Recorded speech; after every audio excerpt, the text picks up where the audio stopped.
That's number one. All right, well, let's go live anyway. That's funny. All right, so if anybody's wondering, let's see, back to the stage encoder. There we are.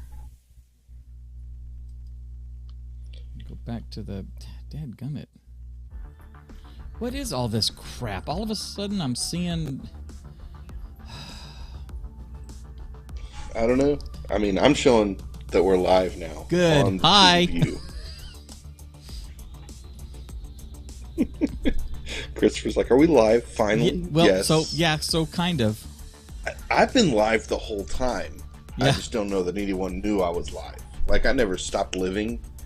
I wonder if people think that when you're offline that you just stop existing. Like, we only exist for this 45 minutes a week. And the rest of the time we're just a figment of someone's imagination. But, you know, are we the tree in the forest and they're not here so we don't exist? Maybe. I mean, does this part of the Matrix not, like, function when they're in a different area? It's kind of like Minecraft. It doesn't, like, you know, doesn't populate certain areas of the world to save, you know, processing speed. And so, like, when they go into, you know, like for our friends that are in the UK, you know, in Australia and Africa, do they, like, you know, when they tune in, is that when, you know, America is processing in the Matrix, and when they stop, does it stop processing, you know, because they're not using it? I mean, you know, that's probably how it works. So I've been wondering what happened for the last week or so, but actually it's been a really long week, but that's a whole other story. So, man. All right. So let's check Facebook and see if we're there, because we should be both in the Church Media Hacks group as well as the Church Media Creators page. Let me see. There we are. We are in the Hacks group. Awesome. The Facebook today. So, hey, we're on Facebook today. Look at that. Yes, we are. It's like a special treat. That's awesome. So for those of you who are joining and wondering what the heck is going on or not going on, so are we. We're so it was streamed. That's interesting. It was streaming through. Okay, so even though it looked like it wasn't, it looked like it was here, but it didn't look like it was where it was supposed to be. That's the thing. So that's interesting. Okay, I'm definitely gonna have to play. For those of y'all who are just joining and trying to figure out what the heck is going on, we wanted to try scheduling a post or scheduling the live stream to our 3 destinations, and you know, have a notice sent out and done all that sort of stuff. I played with that a long time ago. Justin and I used to do that, but it's been a while since, because usually we just hit the go live button and toggle things on and go to town. So we just wanted to test it and see. So I am going to dial this in and get that process completely down, and I'm going to walk you guys through it, because that is one of the cool features of Restream, and Restream is our streaming partner of choice, I guess you could say. Yes, definitely. Definitely. They do what they do better than anybody else does. They really do. For sure. I like Restream. So we are on the Church Media Hacks page, and which is, by the way, those of y'all who are watching on YouTube or on the Facebook page, Church Media Creators Facebook page. If you go to churchmediahacks.com, you can make a request to join this very exclusive, very private group. I will vet you. I will vet you up one side and down the other, and then we'll let you in. Let's see. Do as they say, not as they do. Thanks, Chris. Yeah, that's appreciate about right. That. So. Let's see. Yes, Chris just put the thing in there, churchmediahacks.com. There you go. By the way, guys, if y'all have a question that you would like us to tackle in a future show or a future video, then you can go to, hold on, I'm still trying to remember. I need to make a note for this one. Questions for.us. Questions4.us. I'm going to paste that in for you guys. Questions4.us and not .us, .us. Shh. Yes. Otherwise, it would only work in the United States, and we can't have that. Mm-mm. Our friends on the other side of the pond and everything. So, Exactamente. So we have a Facebook user that said howdy there. Unfortunately, so I'm using the unified chat in Restream.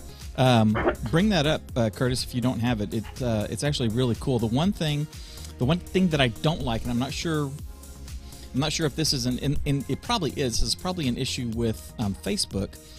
Is that a Facebook user comes in as Facebook user instead of the person's name.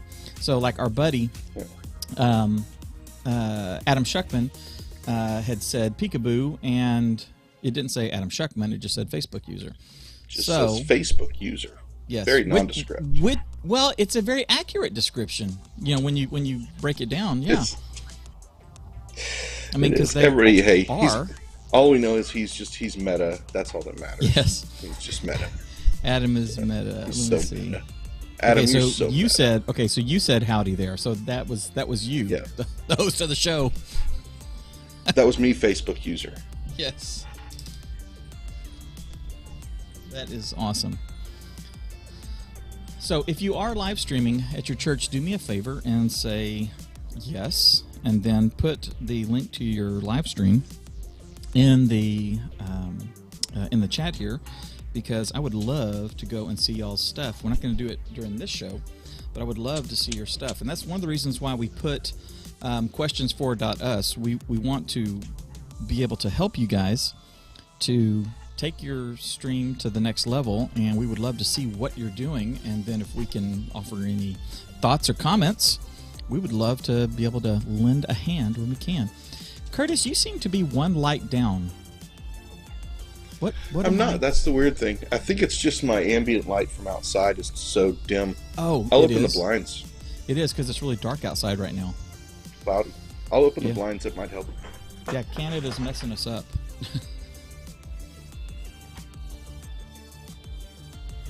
My backlight. My screen was on play and not on pause, so it's just been rotating through things. Which I'm actually going to see if that helps. Now I have a little more backlight coming in. You can see the shine of my head. There you go. Ba-ding! That's God is my backlight. He provides the backlight for this show. So yes, he does. Curtis, have you watched The Chosen? Yep, I have. Very well done. Yes, it's very well done. I was watching it. Jaina and I started it, and then she was like, "I don't want to watch this right now," and so we watched a million other things. And then the other day she said, "We got to get back into The Chosen." I said, "Finally!" So we're about halfway through season 1 again, and man, it's good. Last night I saw the episode where Jesus kind of draws his first crowd at Zebedee's house. It's interesting the way they do this narrative. As we've grown up and read Scripture and read the different accounts of Jesus' life in the Gospels, we're doing it in a linear fashion, right? We're going from one little event that was chronicled to the next event and there's times when it says, after these things he then sat down and said, and then he starts talking, and the way they portray it in there, a lot of these things are happening at the same time, which I thought that's probably the most accurate and realistic type of a thing. He's hanging out at friend's house, and somebody starts asking a question, and he starts talking about what the kingdom of God is like, and then the Pharisees are poking in, going, "What are you blaspheming about?" or whatever. And he starts talking, and then he looks up, and they're lowering the guy down to be healed. It's all these individual events are all happening, in one little setting, and it really makes it real. It was really cool, and I cannot watch an episode of that without tearing up, which is awesome. Yeah, it's interesting. Hey, spoiler alert, by the way, they're going to kill off the main character. But yes. But after that cliffhanger, guess what? It gets better after that. I mean, that's like, believe it or not, that's going to be like the high point. But yeah, exactly. Anyway, it's a critical moment in the storyline. But yeah, the season 2, they draw things out a whole lot more, and they, embellish would be probably the correct term. Not something that I would consider to be inaccurate, but some things take creative license. I see a lot more.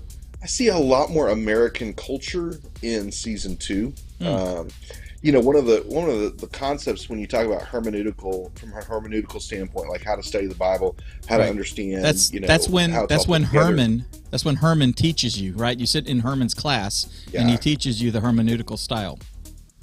Exactly. Right, and so, like, when you look at that, though, and you consider there's a great book. Matter of fact, it's back here somewhere. I don't know where it is right now. It's so good. Is it under Batman? There it is. It's right here. Right here. Grasping God's Word by Duval and Hayes. It's a great book on hermeneutics. But, one of the things they talk about is what you bring to the story. Like, how much of your culture are you inserting into the story? Just assumptions that are normal in our culture that wouldn't have been normal in their culture. And we just kind of assume those things, like, whatever, Joseph and Mary going to Bethlehem, being completely alone on the journey, and there not being anybody else with them, like they're like, that would have never happened in their culture. There's some different things like that.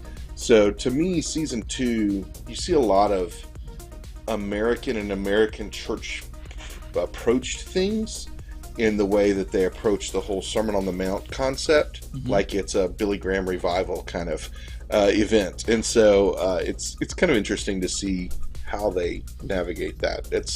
But it's entertaining, it's interesting, it's not necessarily inaccurate. I mean, like I said, there's some cultural things that are probably inaccurate. It's funny because they'll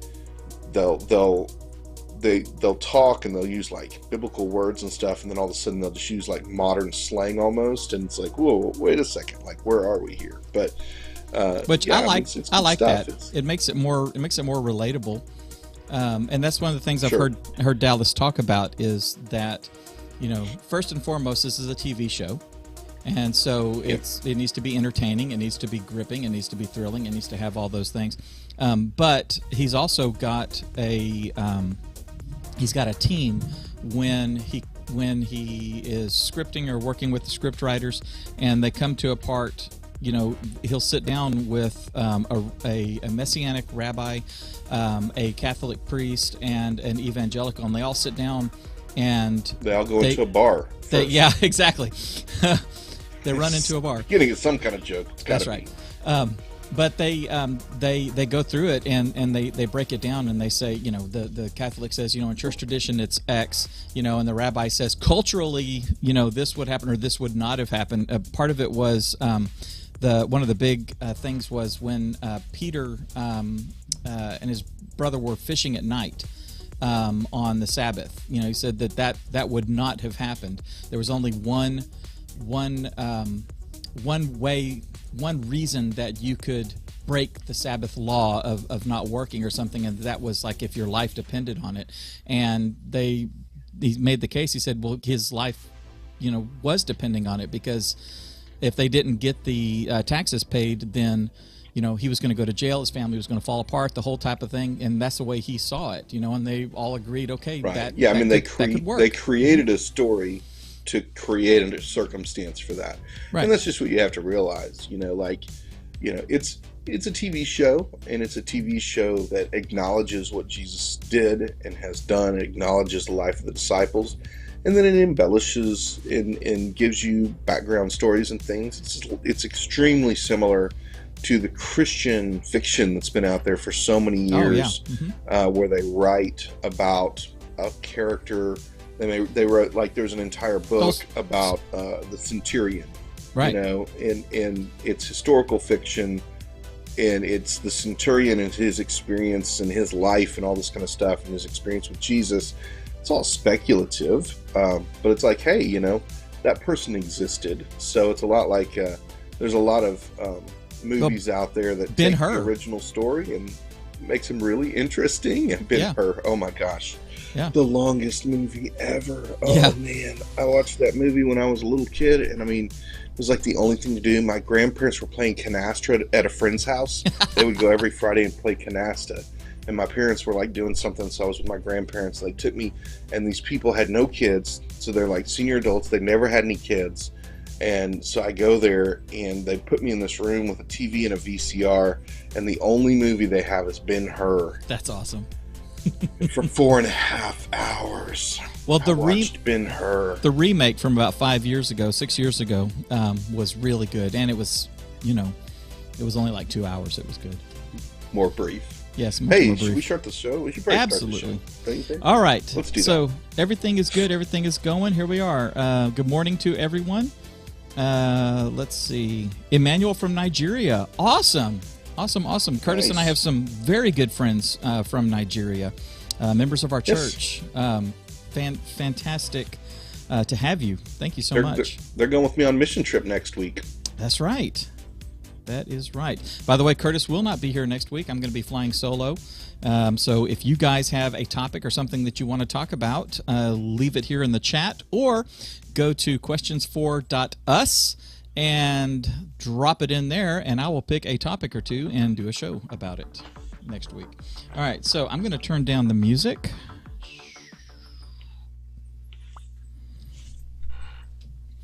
All right, let's see here.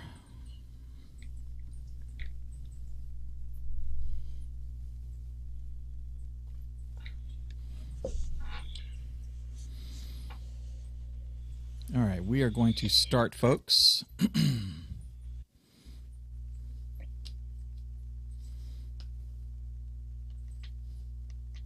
Hi, how y'all doing? Let's see. You know what? Hang on just a second. Just a second, Curtis.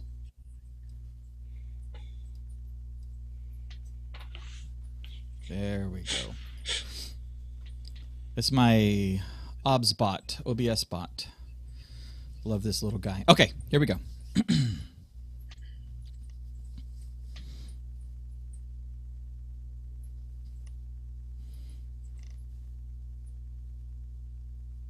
We all have budget constraints and we all have hardware limitations, and we should not start that again. We all have budget constraints and we all have hardware limitations, but we shouldn't let that little conundrum affect the quality of the work that we're doing. On today's show, we're going to be talking about 10 ways that you can take the blah, blah, blah and something. One more time. This is what it's like when Curtis gets up to preach, y'all. It's like we have to stop, and everybody, sits back down from reading their scripture and they start over and stuff. It's ridiculous. Anyway,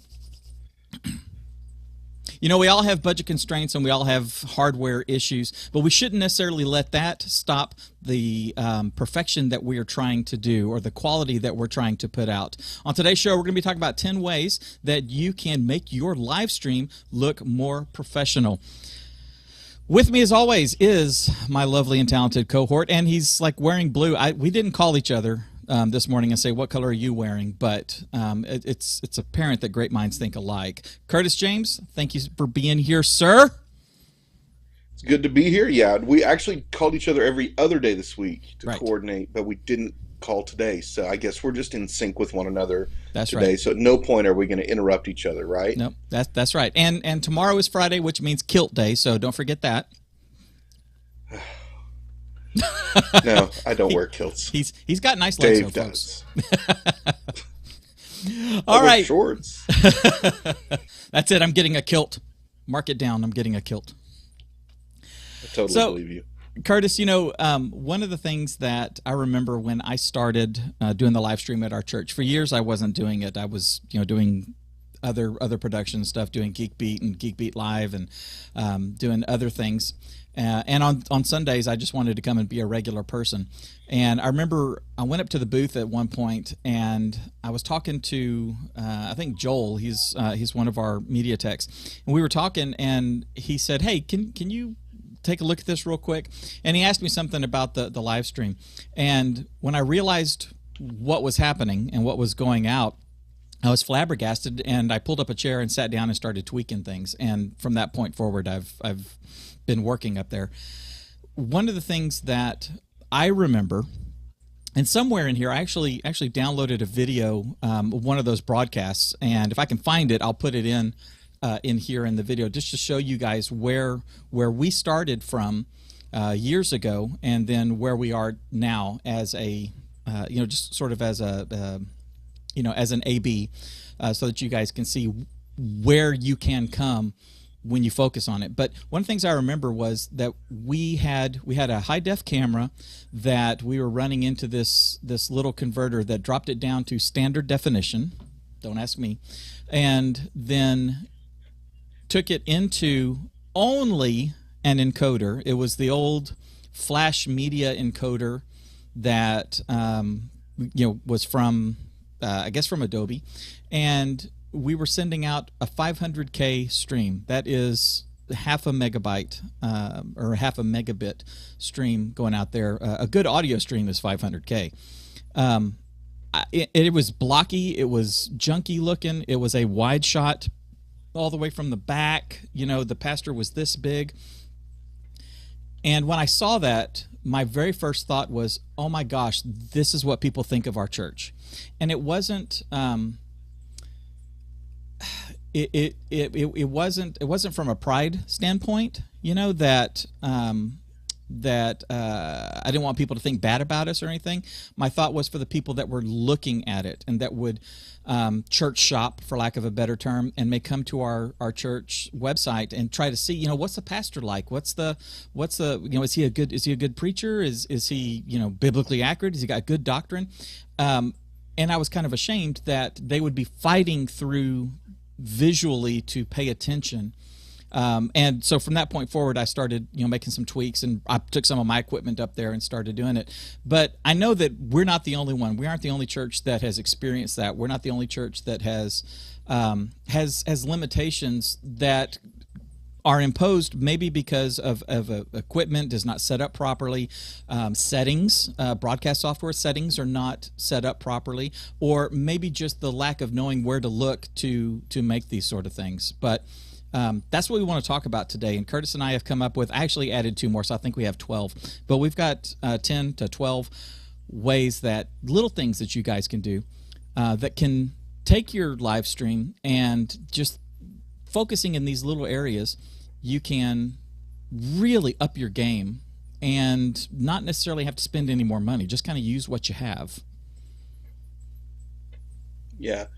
I think that, the key thing that you said there is when we started, and that's what has to happen. You have to start. You have to start with something. When you start, you're not going to start with everything.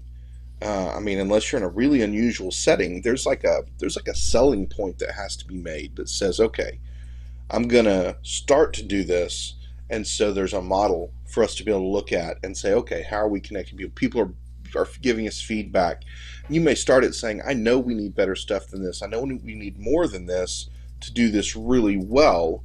But you really need feedback from people so that you can go back to them and say, okay, there are people watching online and they're saying, or, you were sick last week and you watched it online and you said you couldn't hear well. Well, that's because of the limitations of our equipment. Or you said you can't see the pastor's facial expressions because the camera's 150 feet away from him. Those different kinds of things. And so you got to start. Now, you do want to start with some level of quality, but that just has to do more with how you use what you have and not just with doing it. If you use what you have well, you probably have the necessary tools to produce something acceptable to get started. You have to start. You may say, well, we already started because of COVID and all that kind of stuff. Great, but you have to get going first, and then you can use feedback and things like that as the springboard to take the next steps. Yeah, exactly. And I do not want anybody to think I have to to be at this level in order to start. Okay, what Curtis and I want you guys to do above everything else that you learn from us, that we talk about, every other discussion, above all of that, we want you to start. And that means literally, if you're going selfie mode, which is the first of our 4 modes of live streaming, if you're taking your phone, you're sticking it on a little selfie clip and sticking it on the front pew and hitting go live on Facebook or on YouTube and just turning it on and seeing what happens. You have started.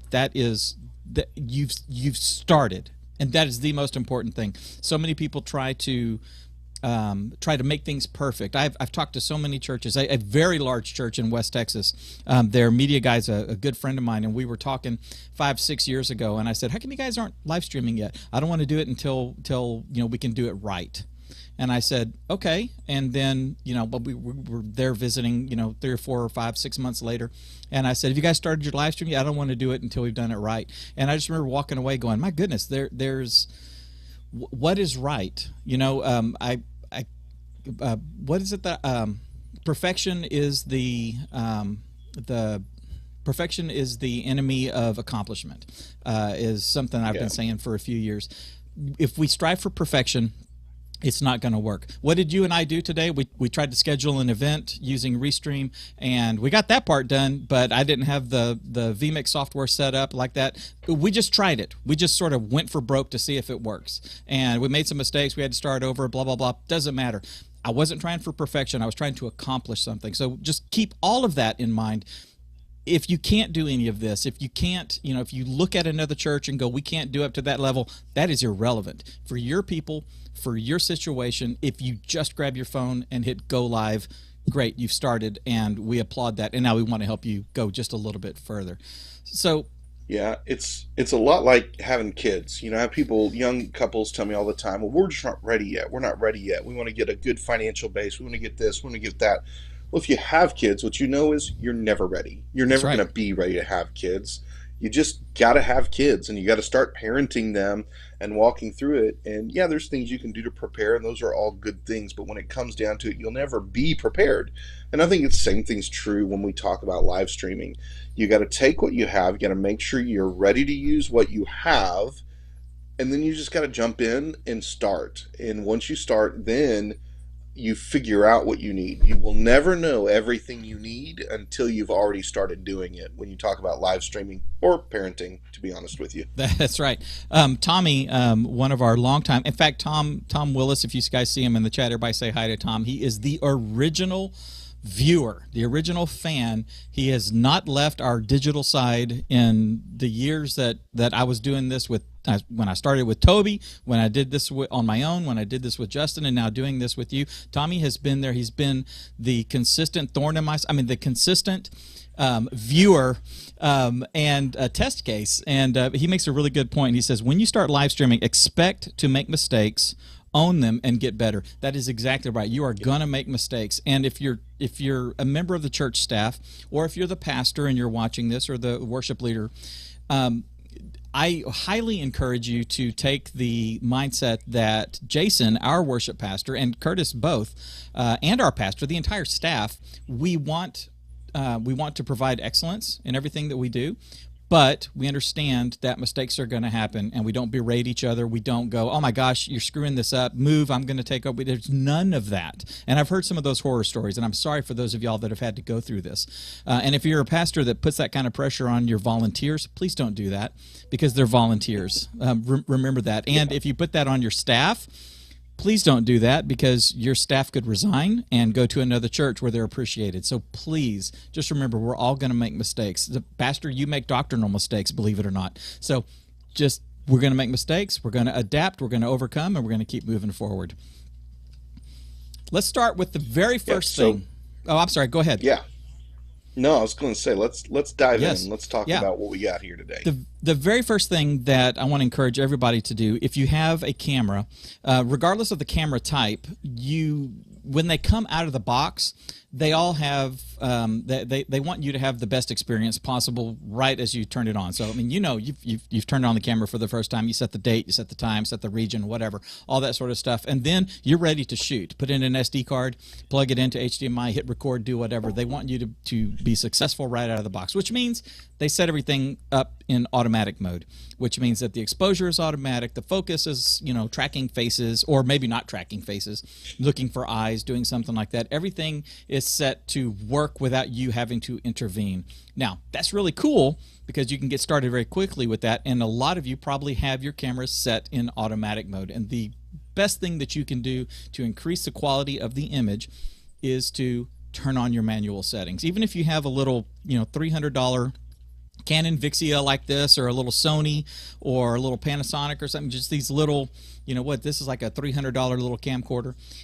Even if you have that, you've got some level of manual settings. So I would encourage you to dig into there. Set the exposure. The exposure, as your lights go down and your lights go up, your exposure is, your camera is going to get darker. It's going to get brighter. And when you're watching your live stream, or looking at the screen on your camera, you may notice that like somebody with a white shirt is kind of blown out looking. Their white shirt is almost glowing because they're wearing a dark jacket and it's dark behind them. And so the automatic exposure is like, okay, everything in here is dark, so I'm gonna open the iris, or I'm gonna increase the shutter speed, or pick up the gain on the camera so that everything can be seen clearly. So you can see in the shadows clearly, or maybe the shadows are a little grainy looking, but the white of the shirt is just glowing like Tony Stark or something.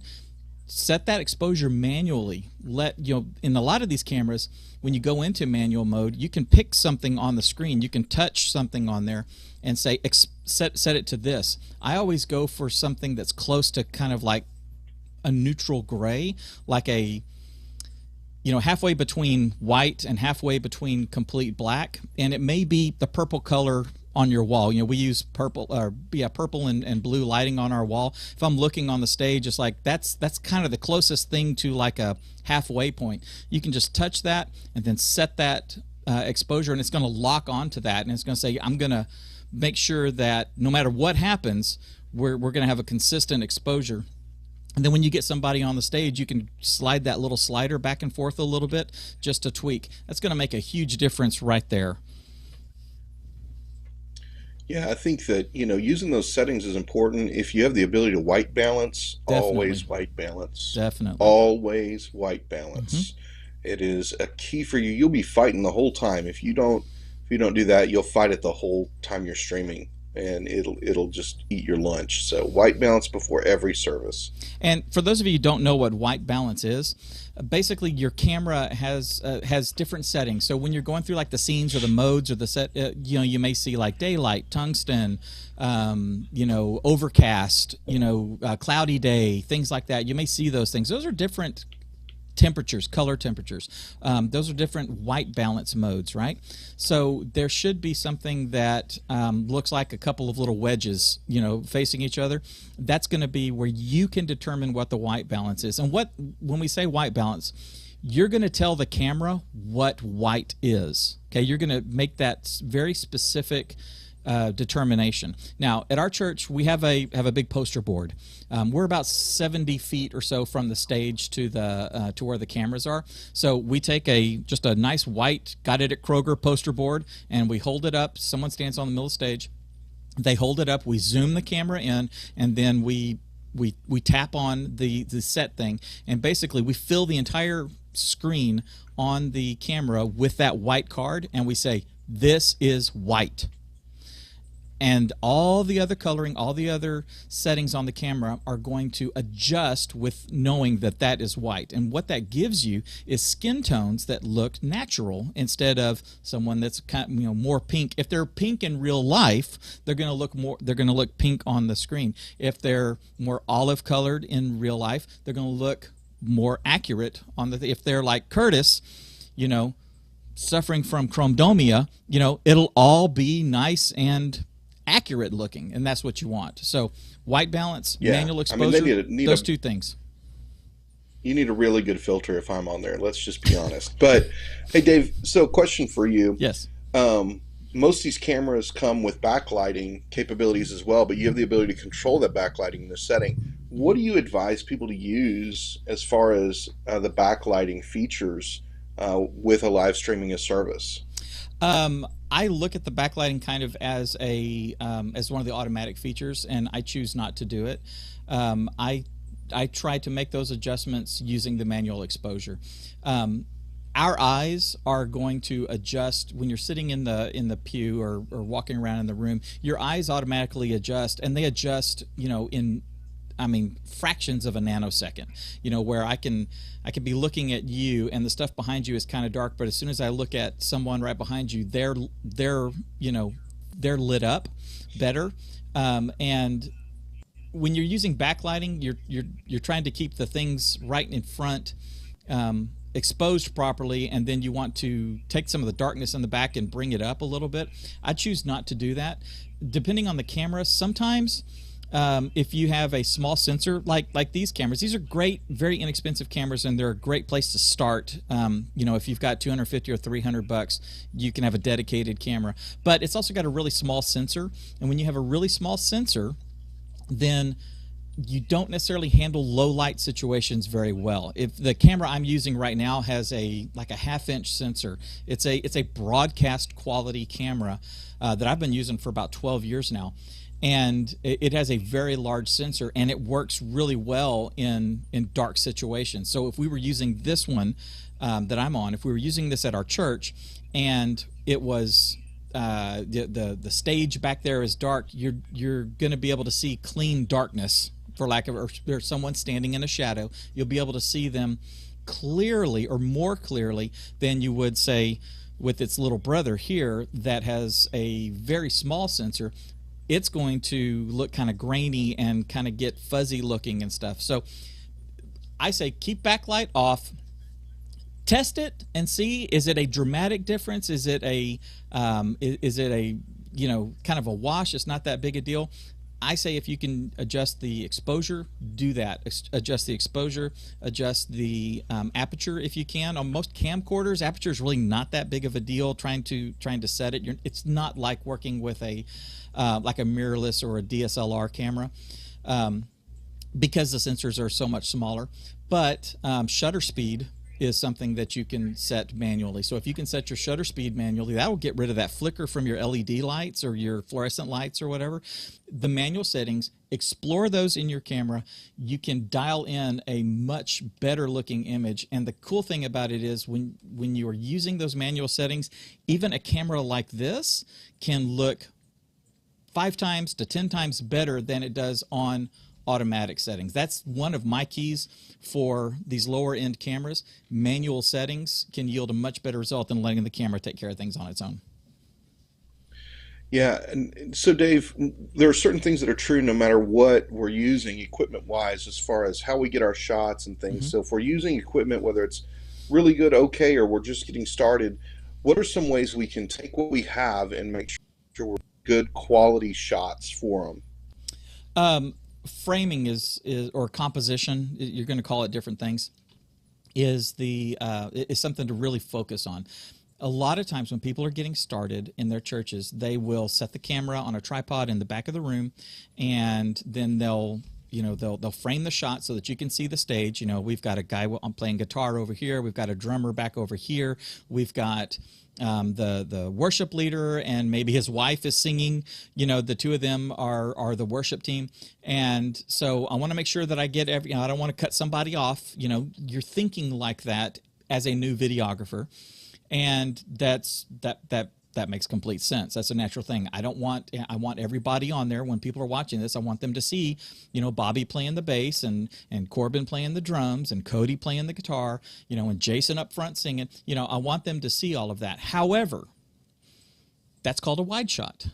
And that shot is meant to basically, for the viewer, it's meant to show them where they are. It's called an establishing shot. You could when you watch a movie, Curtis, like when you're watching I don't know, watching Ferris Bueller's Day Off or something, and they're going to go to the school. They don't immediately go from Ferris in his room talking to the camera. They don't immediately, cut to his sister sitting in the principal's office talking to Charlie Sheen. They will cut to the outside of the school, and you'll see someone walking in or somebody walking out, and you'll start hearing the voice of the conversation going on. Then they'll cut to it, right? That establishing shot showing them, hey, this is the school, we're now at the school, lets you know the location has changed. So that wide shot of your screen, of your stage, is going to do basically the same thing. We're not going to show them the outside of the building because, they already knew that they were watching something happening at a church, so, that's been assumed. But here's the stage. Here's our location. Here's what's going on, kind of an overhead view or a stepped back, taking in the big picture. But as soon as you can, you want to get in on the things that are happening. So I tell people, if you only have one camera, then you need to determine what's the most important thing for the viewer to see, right? So maybe at the beginning of the service, you start off on that wide shot, but then as the music starts going, you just slowly zoom in so that you have maybe a head-to-toe shot of the worship leader and the two people that are singing with him. Or if the worship leader has, it doesn't have like a praise team members or something like that, maybe you do like a waist-up shot of them. And that way you have the most important thing that the viewer needs to see. They don't need to see the piano being played. They don't need to see the guitar being played unless the guy's doing a guitar solo. But seeing the worship leader who is leading them through this song is the most important thing, or the pastor, or what have you. Now, Curtis, here's a cool thing that I started doing at our church. We had the one camera. We didn't have any other cameras. So what I did, I was using OBS at the time, and so I told Lisa, our camera person, I said, here's how I want you to frame the shots for like when the pastor is preaching. And I had her frame for sort of a head-to-toe kind of a shot. Now, we were up in the balcony, so, we had this down angle and things were kind of awkward. And we said, okay, we're going to get our pastor, head to toe. So if he's walking around, we can see him walk around, and she doesn't have to, be moving the camera so much. But then in OBS, I took that scene. So in OBS, you have scenes, and each scene has different sources that you can layer up, for whatever, camera 1, camera 2, whatever. So I took that scene and I duplicated it. And then for the camera, I then zoomed it up digitally. Okay. And there's kind of a threshold where, up to, maybe 150% is going to be okay visually for a live stream. 200% may end up looking kind of blurry and junky, so you're going to want to play with that. But I was able to zoom it up digitally, just enlarge it inside the frame so that it was like a medium shot of him. And what that gave me was 2 camera shots instead of just the 1 camera shot. So I was able to swap out the visual interest, change the visual interest for the viewer, so they weren't just looking at this one static shot for 45 minutes of head-to-toe pastor. When he started saying something, or when he would read the scripture and he may kind of pace as he's reading, we were on that wider shot. And then when he started making his points, then we were on that close-up shot, medium close-up shot. And it made it look more professional. 1 shot became 2 shots. Now, here's another secret. We have no budget. We have what we have. How can I make this even better? I grabbed a webcam and put that webcam on a tripod and stuck it in the back of the booth, or in the front of the booth, like right on the edge of the balcony, and let that be my wide shot. So I told her, you don't ever have to do a wide shot again, because I have a wide shot. And it's, I have a decent webcam, so it worked out well. I wasn't going to be on that shot for too long. I was going to, when she is moving the camera or something like that, I would cut to the wide shot, and like maybe while the pastor is walking on, or Curtis is coming on to do announcements, or the worship pastor is stepping off the stage or something like that, I would cut to that wide shot. She would reframe what she needs to reframe, and then I would cut back to her. Again, very few resources, a much more professional looking shot. So food for thought. Yeah, and we got some guys commenting in the chat here saying they're picking up some background noise, maybe some music or something. But so I I we'll don't look have and see if music. we can figure out what that is. But I don't know what it would be. Yeah. So when you're talking about having that wide shot, you're really getting something quite beneficial in the sense that that so pastors up there, and you may have a pastor who doesn't move around a whole lot, but all of a sudden he's he's talking about something and boom, he just runs out of a shot, and all of a sudden your person trying to track him is trying to keep up, and you're about to get this jerky motion. Hey, you cut to that wide shot, the webcam, and it saves you. It is the rescue of everything. If you're up there and you've got like a worship team, and you've got the worship leader, and maybe they're zoomed in a head and shoulders of the worship leader, and then they start the next song and you didn't realize the next song is led by a different worship team member, or maybe your camera operator didn't know that was coming, so you punch it over to the wide shot, and that gives them time to find where they're supposed to be going. You never know when something's going to happen. The person standing in front of your camera worshiping raises their hand in worship, and all you see is this now. You need that. You can go to that wide shot. It may not be the best quality, it may not be the perfect setting for you, but in the long run, it gives you just that flexibility to be able to work around that, and so that's an important part. And additionally, as we talk about those kinds of things, we can also consider the ability to mix things up by having a separate computer using ProPresenter.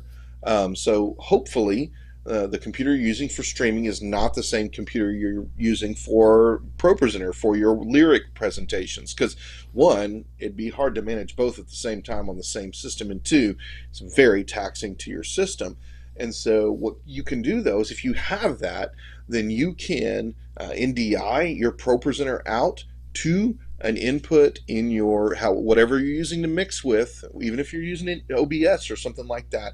You use an NDI, and you can take that ProPresenter presentation and you can make it an extra input, which means, oh, pastor's going to read the scripture. Bang, we pop the slide up that has the scripture. We pop up the introduction slide as he's walking up on the stage.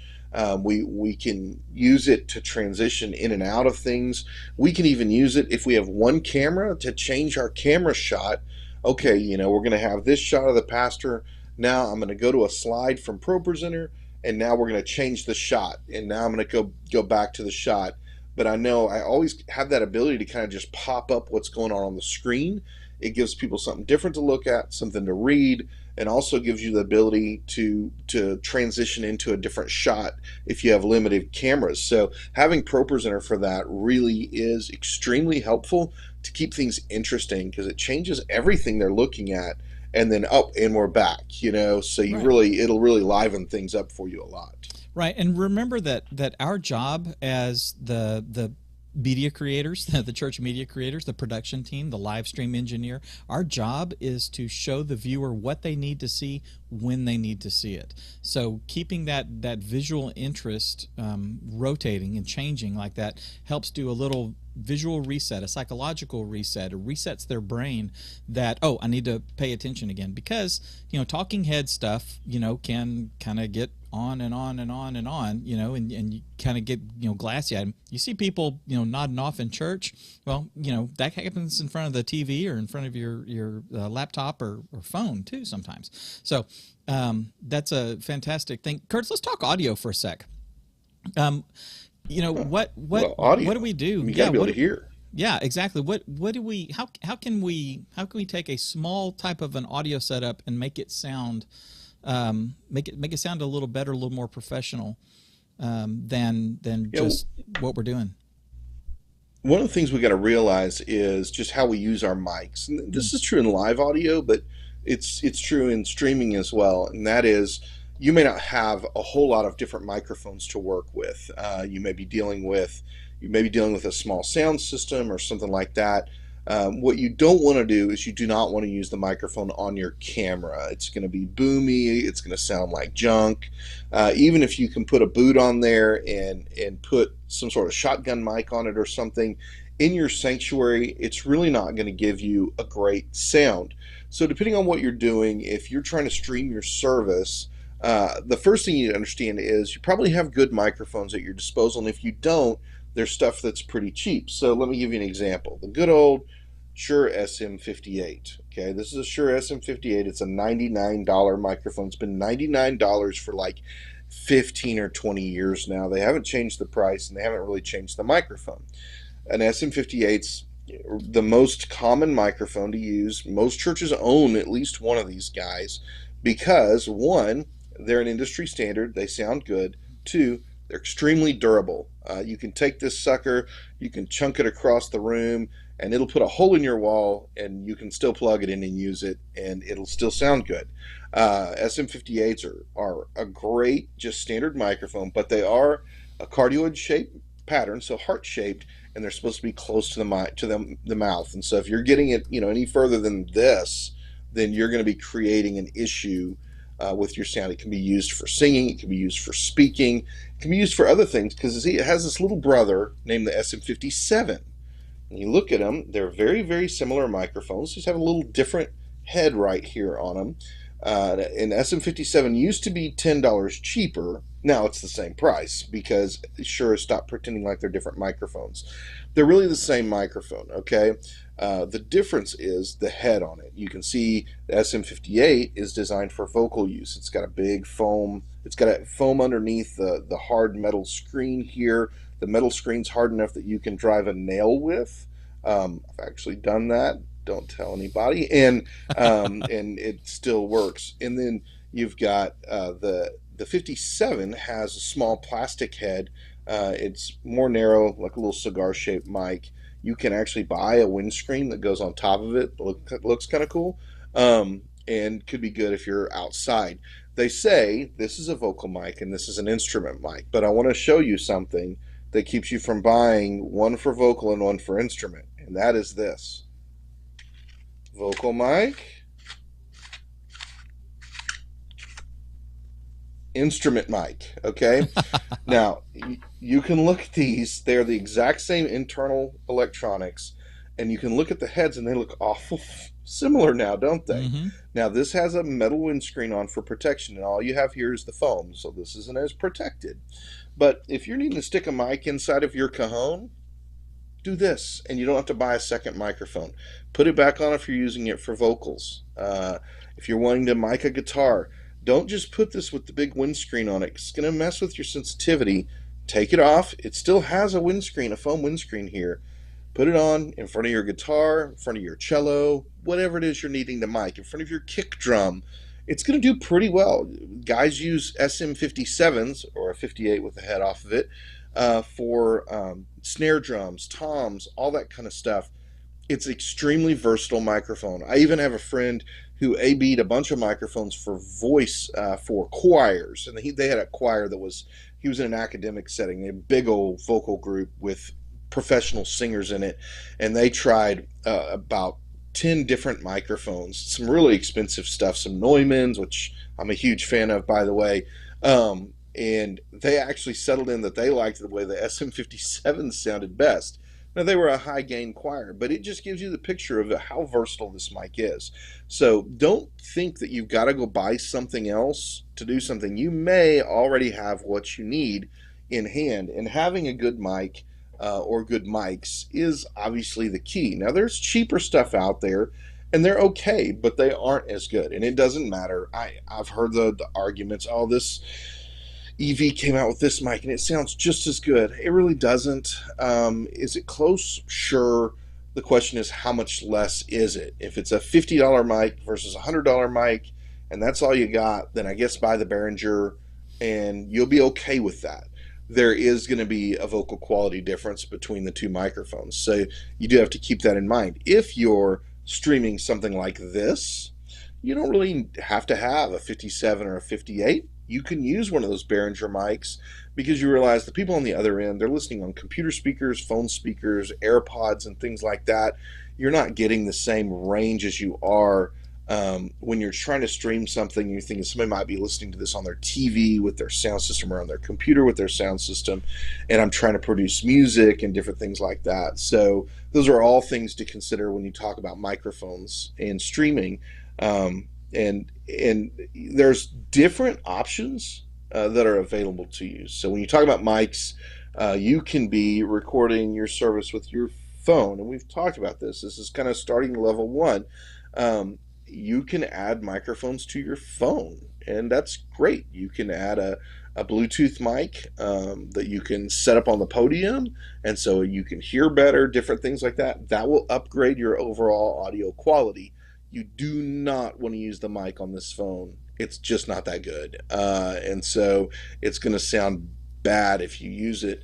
But there's pretty inexpensive options that'll open you up to being able to use different kinds of microphones in different settings. If you got a sound system, you may be using an SM58, or if you're running through a little mixer or something like that. If you're shooting with your phone, then you might look for a Bluetooth, like a Sarmonic or something that you can connect with on your phone and be able to use it to increase the overall audio quality of what you're trying to do. And Dave, I know you've worked with a lot of the opportunities and options that come along with that. Mm-hmm. What's your experience with some of the Bluetooth mics that you could use with your phone?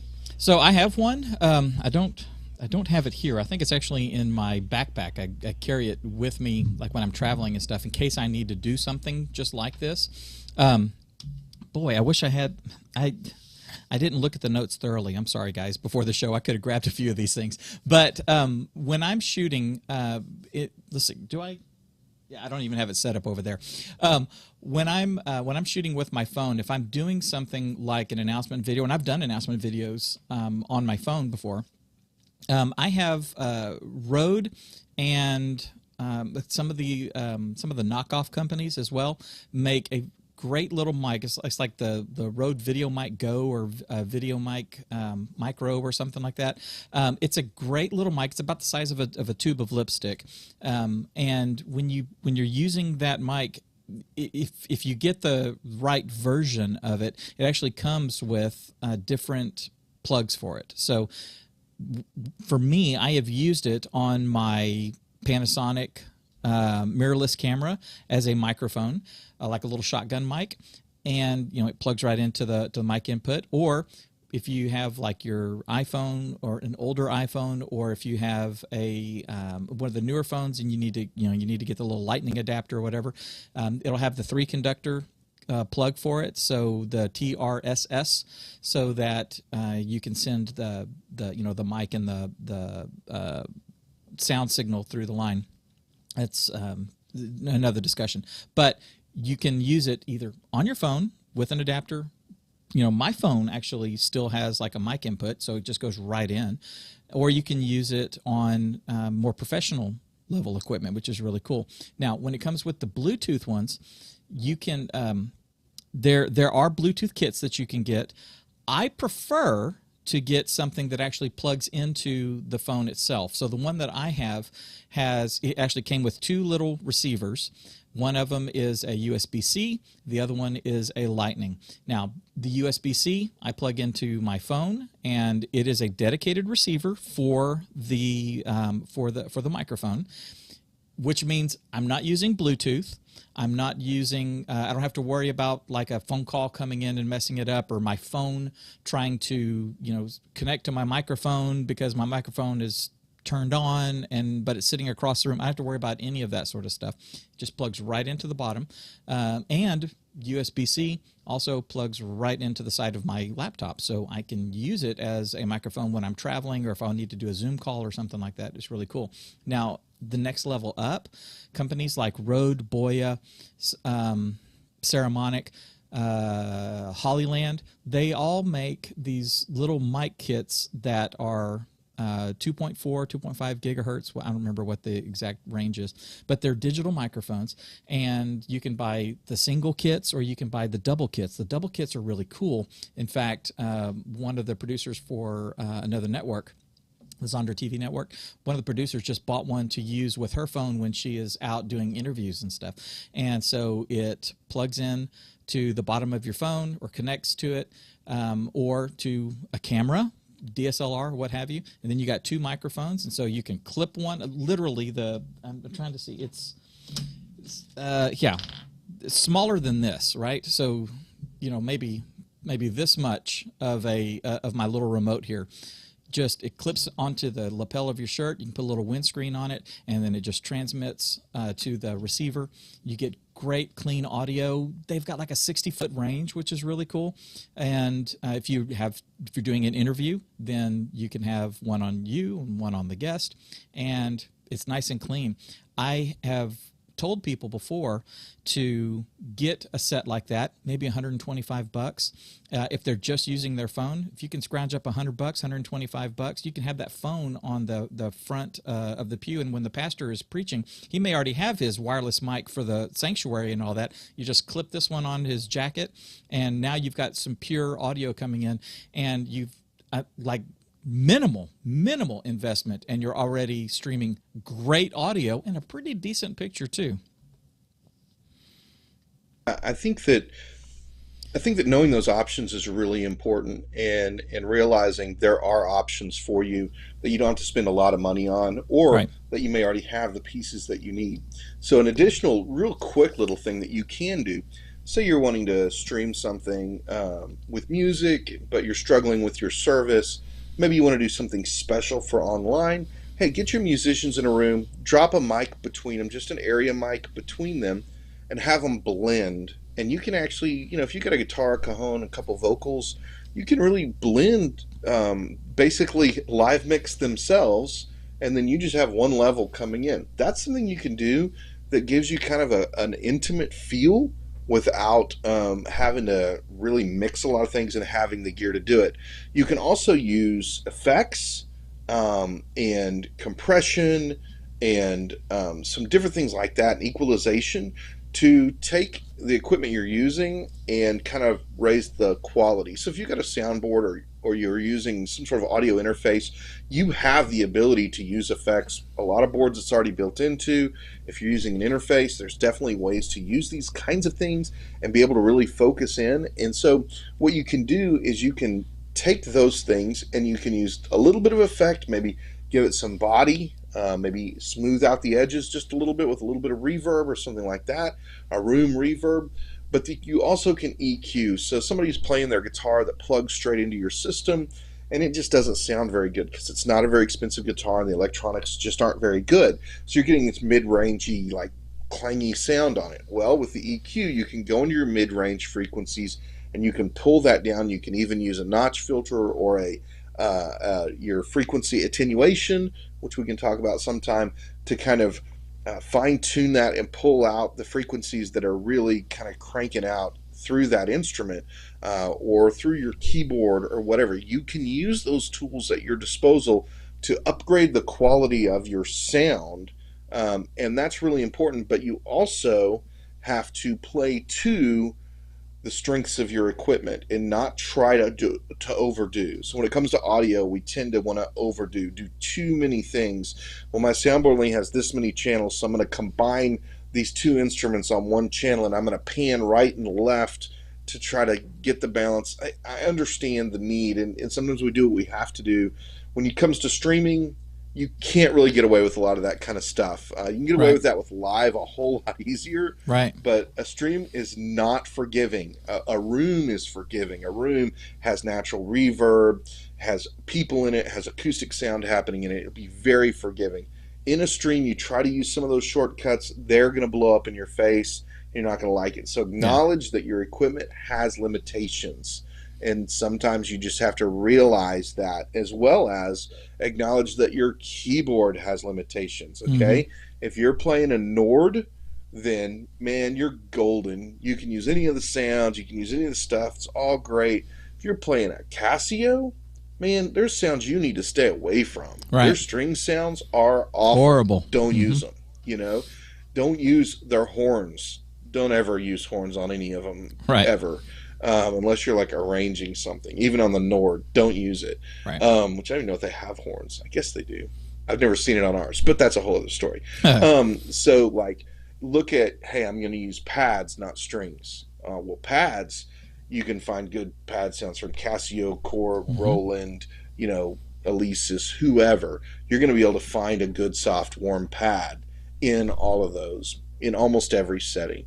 You're probably going to be able to find one or two good piano settings depending on what it is. The Casio is going to be much more limited because it's going to be a lower dollar keyboard.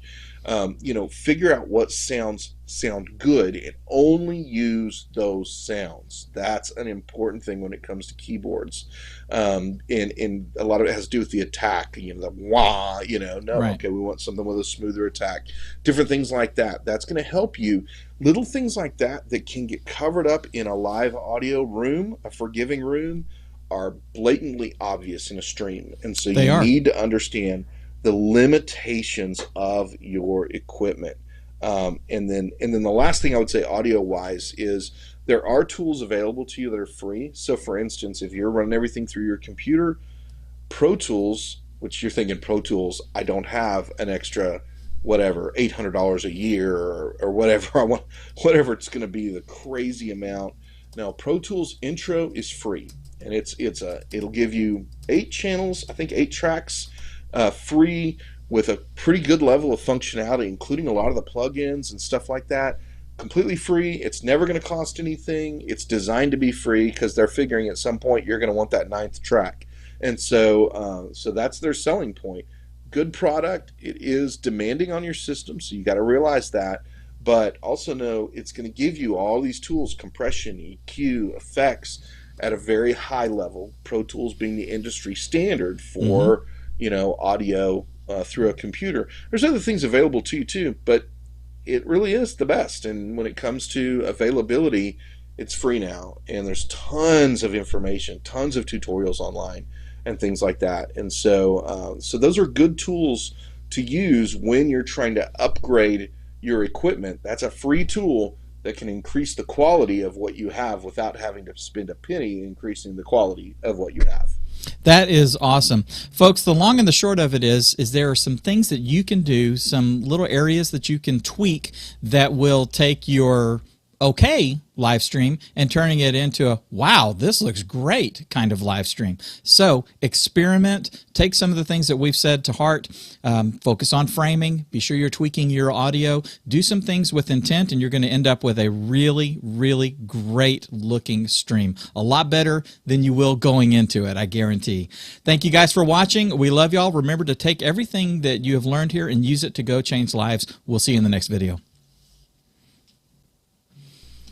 Awesome. And guys, I cannot stay around. We both have to go. I've got a Zoom meeting that I need to attend in about 30 seconds. So thank y'all so much for watching. We love you guys. And Curtis ain't going to be here next week. So y'all tell me, go to questions4.us and y'all tell me what you want to do the show on, and I'll see if I can do that for you.